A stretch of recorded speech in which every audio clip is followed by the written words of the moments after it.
భగవద్గీత అనేది కురుక్షేత్ర యుద్ధ భూమిలో జరిగిన శాశ్వత ఆధ్యాత్మిక సంభాషణ. యోధుడైన అర్జునుడు సందేహం మరియు భయంతో కలవరపడినప్పుడు శ్రీకృష్ణుడు అతని మార్గదర్శకుడిగా నిలుస్తాడు. వారి సంభాషణ ద్వారా జీవితం, కర్తవ్యం మరియు ఆత్మస్వరూపం గురించి లోతైన సత్యాలను శ్రీకృష్ణుడు వెల్లడిస్తాడు. గీత మనకు మనం శరీరమే కాక శాశ్వతమైన ఆత్మ అని బోధిస్తుంది.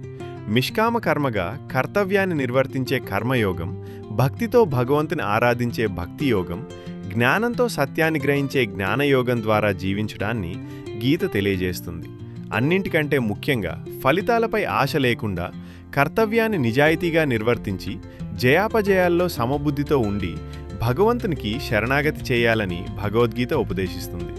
గీత బోధించే సార్వత్రిక సందేశం: ధర్మ మార్గంలో నడవండి, భయం లేకుండా పనులు చేయండి, ఆత్మశాంతి మరియు మోక్ష మార్గాన్ని అనుసరించండి.